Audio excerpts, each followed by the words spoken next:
तो एक तारीख तय कर दी गई 1 अक्टूबर 2023। वो तारीख जब 2000 की गड्डी रद्दी हो जाएगी। हालांकि 2000 के नोट को वापस लेने का फैसला क्यों लिया गया, इन नोटों का आगे क्या होगा, ये पूरा हिंदुस्तान फिलहाल जान चुका है। मगर सवाल ये कि आम आदमी आरबीआई के इस फैसले पर सोचता क्या है। क्या 2000 के नोटों को वापस लेने से किसी तरह का असर किसी आम इंसान पर, आप पर पड़ने वाला है? दिल्ली हो, मुंबई हो, भोपाल हो, लखनऊ हो जैसे तमाम बड़े शहरों के लोगों से हम लोगों ने बात की। हमने अर्थशास्त्रियों से यही सवाल पूछा। आपको अपनी अगली रिपोर्ट में ये पूरी खबर और पूरी पड़ताल हम दिखाने जा रहे हैं और इसी खबर में आपके हर सवाल का जवाब आपको मिलेगा।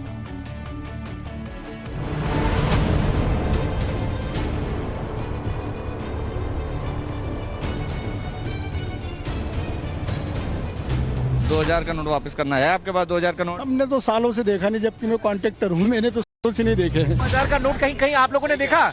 एटीएम से भी निकलना बंद हो गया था। हमें तो कई साल हो गया देखे 2000 का। कस्टमर्स आपके पास आएंगे 2000 रुपए लेकर के, तो आप उनको सामान देंगे? सर देना तो पड़ेगा, पर उन्हें कहा जाएगा कि यूपीआई करो, 500 के नोट यूज करो और 2000 के नोट अपने बैंक में एक्सचेंज करने की कोशिश करो जितनी जल्दी कर सके आप।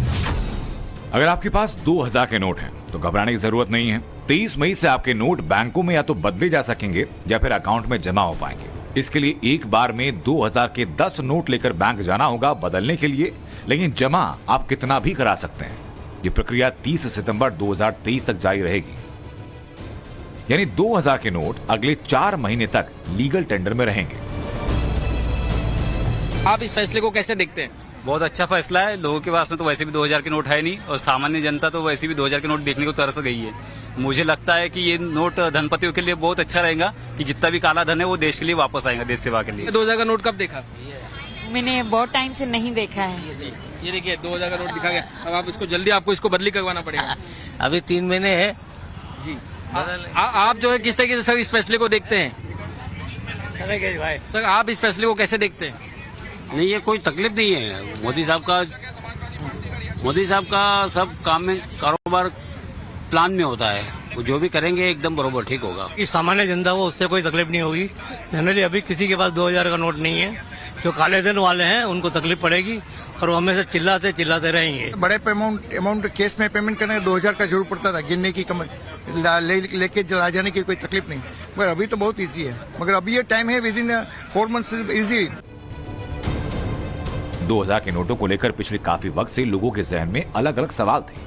गुलाबी रंग का नोट ना तो एटीएम में मिल रहा था, ना बैंकों की तरफ से दिया जा रहा था। अब इसे लेकर शुक्रवार शाम 6:46 पर रिजर्व बैंक ऑफ इंडिया ने एक नोटिफिकेशन के जरिए जवाब दिया। फिलहाल 2000 के 10.8% नोट ही चलन में है, जो कि करीब 3,62,000 करोड़ होते हैं। यह आंकड़ा 31 मार्च 2023 तक का है। यानी मार्च 2017 में जब 2000 के नोट सबसे ज्यादा चलन में थे, तब से नोटों का मार्केट में सर्कुलेशन 27% तक घट चुका है। अब फैसला लिया गया कि 2000 के नोट वापस लिए जाएंगे, अब तसल्ली के साथ लिए जाएंगे। 2000 रुपए का जो नोट बंद, जो वापस करने का जो आदेश आया है, क्या प्रतिक्रिया आपकी क्या है, पहले ये बताइए। सर देखिए, जो आप बता रहे हैं कि जैसे कि 2000 का नोट बंद होने का आया है और काफी टाइम हो गया हमने 2000 का नोट देखा नहीं है वैसे मार्केट में। अदरवाइज जैसे अब ये प्रक्रिया आप बता रहे हैं कि बंद हो रहा है तो वो मार्केट में आएगा। अब हम लेके अपने को बार बैंक तो भागते नहीं रहेंगे, कोशिश करेंगे कि यूपीआई वगैरह कराएंगे, वो करेंगे कि हम उसके लिए हम उनसे कस्टमर तो चाहेंगे कि कहीं ना कहीं उनका पैसा निकले। हम उसके लिए कि बार हम तो अवॉइड ही करेंगे जो भी होगा इस चीज़ को। 2000 के नोट मार्केट में बहुत कम है अभी, ज़्यादातर 500 रुपीज़ ही आता है। और बाकी अगर बंद करने का टाइम है तो फिर हम लोग लेना बंद कर देंगे और क्या करेंगे सर। आखिरी बार आप लोगों ने 2000 नोट का कब इस्तेमाल किया था? सर मैंने तो कम से कम 5-6 महीने हो गए अभी तक जब से इस्तेमाल ही नहीं किया हूँ। और आप? सर मैंने भी नहीं किया अभी तक। आखिरी बार ग्राहक कब 2000 रुपए का नोट लेकर के आपके पास खरीदारी करने आए थे? भैया 1-1.5 महीने हो गया, वही रमजान के महीने में आए थे। फिर उसके बाद तो भैया 2000 का नोट दिख ही नहीं रहा है। उसका 2000 का नोट नहीं दिख रहा है? काफी दिन हो गए 2000 का नोट दिखे हुए। सरकार यह सोच रही है कि अगर हम 2000 के नोट को अभी बैन नहीं करेंगे तो हो सकता है कि आने वाले समय में ये 500 के नोट पे असर पड़े और फिर लोग उसको स्टोरेज करें। तो एक तरह से महंगाई पे कंट्रोल करने के उद्देश्य से, प्लस 2024 में लोकसभा का चुनाव है, सरकार इसको मास्टर स्टॉक के रूप में ले रही है। 2000 के गुलाबी नोटों का इतिहास भले ही 78 महीने का हो, मगर ये भारी भरकम नोट हर हाथ में पिछले कई महीनों से पहुंच नहीं पा रहा था। हम लोग को तो अभी थोड़ी देर पहले मालूम हुआ कि 2000 का नोट बंद हो गया है। इससे कोई खास मध्यम वर्ग को तो कोई खास फर्क पड़ना नहीं है। जिनके पास ब्लैक मनी है उन्हीं लोगों को फर्क पड़ेगा। सरकार का राजनीतिक है, क्या कर सकते हैं उसमें कोई। बहुत कितने दिन पहले देखा था आपने 2000 का नोट? हो गया 6 महीना से ऊपर हो गया। ये तो बहुत शौक वाला न्यूज़ है, बताइए अब हम कहाँ जमा करेंगे 2000 का नोट? बैंक में आप जमा कर सकते हैं सितंबर तक, 30 सितंबर तक समय दिया गया है। हाँ तो एक तरह से अच्छा ही है। मान लीजिए कि बड़े बड़े नोट्स जो खपाए जा रहे थे 2000 वाले में एडजस्टमेंट था, वो खत्म होगा। छोटे छोटे नोट तो पहले भी रहने चाहिए थे, ये बेटर फैसला है। वित्त वर्ष 2019-20 में 2000 का एक भी नोट नहीं छापा गया। 2020-21 में भी गुलाबी रंग के नोट की छपाई नहीं हुई और इसी तरह 2021-2022 में भी एक भी नोट नहीं छापा गया। नतीजा ये कि जो 2000 के नोट चलन में थे उनका सर्कुलेशन धीरे धीरे कम होता गया और फिर आम आदमी बीच से दूर होने लगा। आरबीआई के इस फैसले को कुछ जानकार ब्लैक मनी पर एक बड़ी चोट बता रहे हैं। ब्लैक मनी को खत्म करने के लिए सरकार ने एक बहुत बड़ा अच्छा कदम लिया है, क्योंकि जब से ये 2000 का नोट आया था इसके ऊपर बहुत कयास लगाए जा रहे थे कि इतना कुछ नोट छापने के बाद भी सर्कुलेशन में 2000 का नोट दिखता नहीं था। सारे लोग ने जो ब्लैक मार्केटर वाले थे उन्होंने पूरे 2000 के नोटों को सबको होल्डिंग पे लगा लिया था, यानी इकोनॉमी के अंदर जो कैश है उस कैश को उन्होंने होल्ड करके रखा था और उस कैश का, उस करेंसी का देश की अर्थव्यवस्था के ऊपर कोई असर नहीं हो रहा था। सरकार का दावा कि 2000 के नोट पर लिया गया ये फैसला उन लोगों के लिए करंट की तरह है जिन्होंने या तो इसका भंडार किया था या फिर छिपा लिया था। आम आदमी भी 2016 के बाद 19 मई को हुई 2000 की नोटबंदी को अच्छा कदम बता रहा है। अब एक और अहम खबर। प्रधानमंत्री नरेंद्र मोदी इस वक्त जापान के दौरे पर हैं और आज से पीएम मोदी 6 दिनों तक विदेश यात्रा करेंगे। इस दौरान पीएम 3 देशों की यात्रा करेंगे और करीब 40 कार्यक्रमों में हिस्सा लेंगे। 3 देशों के अंदर 40 कार्यक्रमों में। इस दौरान करीब 24 वर्ल्ड लीडर्स और राष्ट्राध्यक्षों से पीएम मोदी की मीटिंग हुई। मोदी की विदेश यात्राओं को लेकर के विपक्ष सवाल उठाता रहा है, लेकिन मोदी विरोधी ये बात जानते हैं कि मोदी विदेश दौरों के असल मायने क्या हैं। पिछले 9 सालों में मोदी ने इन्हीं विदेशी दौरों के दम पर दुनिया के सामने इंडिया की एक ग्लोबल लीडर, एक वर्ल्ड लीडर की इमेज बनाई। पिछले 9 साल में मोदी ने कैसे भारत की विदेश नीति को बदल दिया, इसकी तस्दीक करती हुई रिपोर्ट आप देखिए।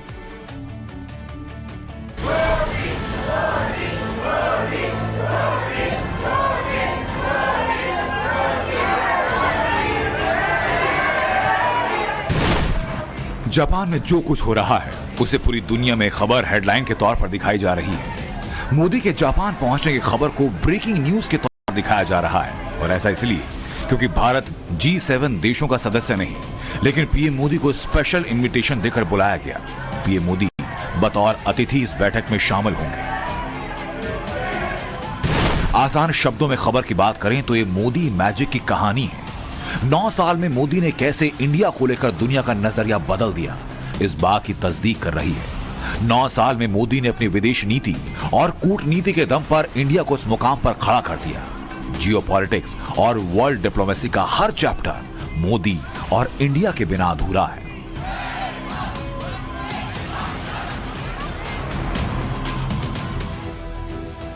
ये बात आप इस तरीके से समझिए। G7 देशों की बात करें तो इसमें सुपर पावर अमेरिका, पूरी दुनिया पर राज करने वाला Britain, Canada, France, Germany, Italy और जापान शामिल हैं। इस बार इस बैठक में G7 देशों के अलावा IMF, UN, WTO जैसी वर्ल्ड की टॉप ऑर्गेनाइजेशन भी शामिल हैं। ऐसे में पीएम मोदी को स्पेशल इनवाइट देकर बुलाना अपने आप में बड़ी ब्रेकिंग न्यूज बन जाती है। साल 2014 में मोदी पहली बार प्रधानमंत्री बने। 26 मई को मोदी ने प्रधानमंत्री पद की शपथ ली और अब बतौर पीएम मोदी के 9 साल पूरे होने वाले हैं। इन 9 सालों में मोदी ने पूरी दुनिया में अपनी विदेश नीति का डंका बजाया। यही वजह कि दुनिया के सबसे पावरफुल संगठन यानी G20 की अध्यक्षता इस बार भारत को मिली। जम्मू कश्मीर में 22 मई से G20 समिट की बड़ी और अहम बैठक होगी। इस बैठक में दुनिया के टॉप 20 देशों के प्रतिनिधि हिस्सा लेने के लिए कश्मीर में होंगे। मोदी की विदेशी नीति की पूरी दुनिया कायल है। दुनिया के तमाम बड़े लीडर मोदी की तारीफ करते हैं, उन्हें अपना दोस्त बताते हैं। दुनिया का हर देश अब मोदी को अपना दोस्त बताता है। इस तस्वीर को देखिए, ये तस्वीर पिछले साल यानी 27 जून 2022 की जर्मनी में G7 देशों की बैठक थी। कार्यक्रम के दौरान पीएम मोदी कनाडा के पीएम जस्टिन ट्रूडो से बात कर रहे थे तो सुपर पावर अमेरिका के राष्ट्रपति जो बाइडेन मोदी की तरफ चलकर आते हैं, मोदी के कंधे को हिलाकर अपनी मौजूदगी का आभास कराते हैं। फिर पीएम मोदी अपना हाथ बढ़ाते हैं और दोनों नेता गर्मजोशी से हाथ मिलाते हैं। इस हंसती मुस्कुराती तस्वीर की चर्चा पूरी दुनिया में हुई। चर्चा इसलिए क्योंकि जिस अमेरिकी राष्ट्रपति से मिलने के लिए दुनिया के बड़े बड़े नेताओं को अपॉइंटमेंट लेना होता है, कई महीनों तक इंतजार करना होता है, वही अमेरिकी राष्ट्रपति मोदी से हाथ मिलाने के लिए बेकरार थे। मोदी सिर्फ दुनिया को झुकाने की बात नहीं करते, बल्कि मोदी जो कहते हैं वो करके दिखाते हैं। पिछले 9 सालों में अंतर्राष्ट्रीय स्तर पर बहुत समीकरण बदले। जो मुल्क हिंदुस्तान को तवज्जो नहीं देते थे, वो अब सजदा करते हैं। मोदी ने अपनी डिप्लोमेसी के दम पर आंख दिखाने वालों को उनकी हद में ला दिया। सऊदी अरब ने भारत का गलत नक्शा दिखाया था। मोदी सरकार ने आपत्ति जाहिर की तो तत्काल नोटों की छपाई बंद कर दी। ब्रिटेन भारत की बनाई वैक्सीन को मान्यता देने में आनाकानी करता रहा, मगर मोदी सरकार ने जैसे ही वजह पूछी तो बैकफुट पर आना पड़ा। कश्मीर का राग अलापने वाले तुर्की में भूकंप आया तो भारत की मदद को फौरन स्वीकार किया। भारत की रूस के साथ S-400 की डील पर आंख तरेरने वाला अमेरिका शांत हो गया।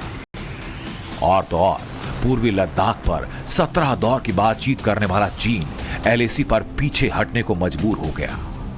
दुनिया याद करे तो मेरे देश को याद करे, मेरे देश के भविष्य को देखें, मेरे देश के लिए दुनिया गर्व से कहें, ये एक देश है जो मानव कल्याण का रास्ता दिखा सकता है।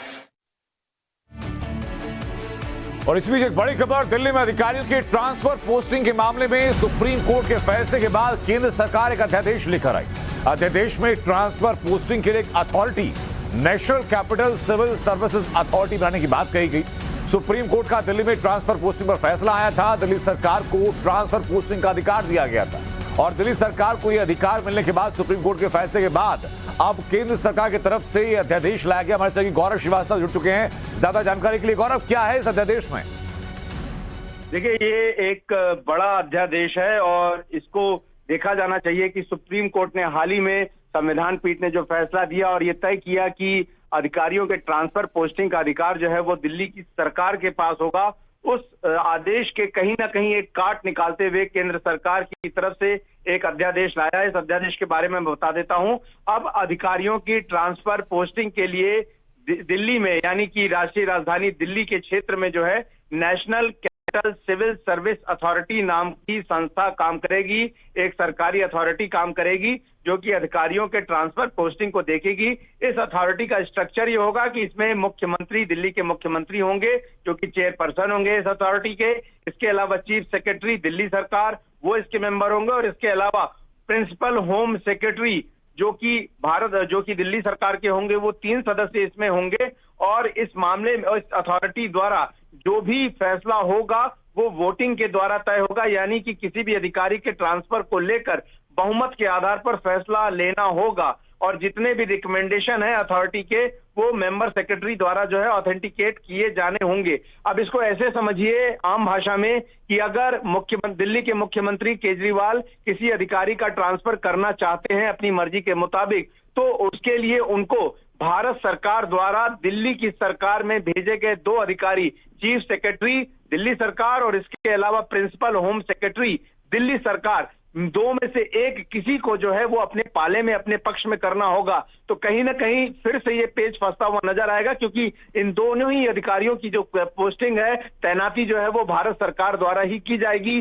तो ऐसे में दिल्ली सरकार क्या आसानी से अपने अधिकारियों का ट्रांसफर अपनी मर्जी से कर पाएगी? क्योंकि दिल्ली सरकार बार बार ये कह रही थी कि जब दिल्ली में संविधान के अनुच्छेद 239A के तहत ये प्रावधान है कि दिल्ली में एक विधानसभा होगी, चुनी हुई सरकार होगी और वो जनता के प्रति जवाबदेह होगी, ऐसे में अधिकारियों को भी सरकार के प्रति जवाबदेह होना होगा, और अगर वो सरकार की नहीं सुनेंगे तो सरकार काम कैसे करेगी। लेकिन अब इस परिस्थिति में ये बहुत मुश्किल होगा कि जो नेशनल कैपिटल सर्विसेज अथॉरिटी है उसमें बहुमत के आधार पर, यानी मुख्यमंत्री केजरीवाल को एक अन्य बिल्कुल गौरव, लेकिन अब ये भी देखना होगा कि दिल्ली सरकार इस मामले में अब अगला कदम क्या उठाती है। बहुत शुक्रिया आपका जुड़ने के लिए।